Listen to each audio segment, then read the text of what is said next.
Welcome to Pixel Fix. This is the premiere episode of a new retro show under the Controller Punch brand. So you can find us at controllerpunch.com.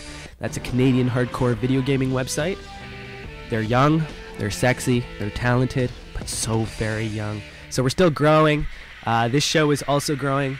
We haven't found our voice quite yet. This is our first episode, so as we move along, we'll probably figure out what the hell this thing's about. But until then, welcome, and I hope you enjoy the retro gaming journey we're going to take episode to episode. This is also an effort to make sure our YouTubers and our fans out there get all the content they need.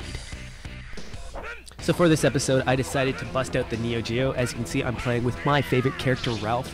If you're a Controller Punch fan, you probably already knew that. But yes, this is back when Ralph actually looked like a human being and could kick a lot of ass. Aside from that, so yes, the Neo Geo. Now typically the Neo Geo is a console that you purchase towards the end of your collection. The main reason why, it's very, very expensive console to collect for. So usually you need some kind of well-paying job and in order to feed this kind of pixel fixing craving. So I picked up my Neo Geo a couple of years ago. I've decided not to collect for it.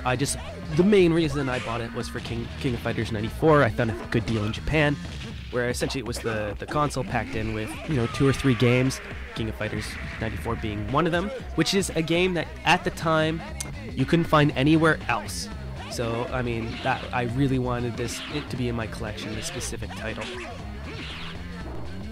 So the cost of that would have been around $75 for the console, and then about $120 for shipping. So I mean, that is kind of where the money falls. The console and the games, at least initially when you first buy in, are not expensive at all. But then each subsequent title afterwards just is immensely expensive, and they're immensely rare.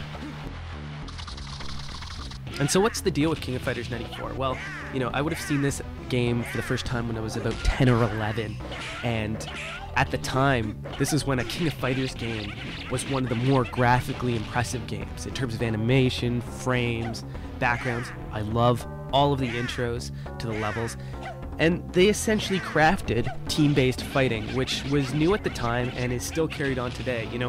Marvel vs. Capcom and that sort of fighting style couldn't have happened if King of Fighters didn't bring that to the mix.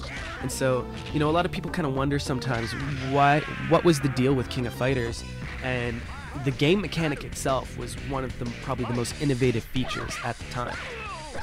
The King of Fighters series also brought together that mega mix mentality, where you could take fighters from all sorts of fighting games and pool them into one sort of massive tournament.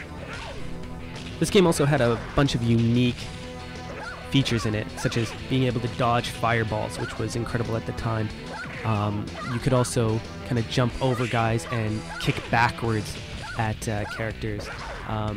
You also could charge up your characters, and it had that super bar. And being 94, that was a pretty novel, interesting item to have right from the start. Another, of course, feature was the legendary character design. Like, who can forget Mai? Or who can forget Yori or Kyo? All these characters they were immediately classic. And if you're kind of wondering how SNK got started, originally they were a bunch of Capcom employees that wanted to strike out on their own. And so, I mean, it's very obviously that, King of Fighters and all of the SNK fighters came out kind of right around the Street Fighter era, but I mean, that was why they were intimately linked in that sense.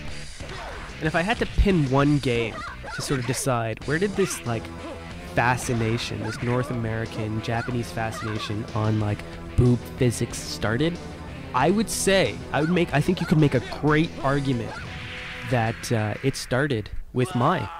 Now, because we're doing retro games, I'd love to make this more of a community-based show, so if you have any questions, any comments, send them in, and we might take a look at them on air. Alright, take it easy.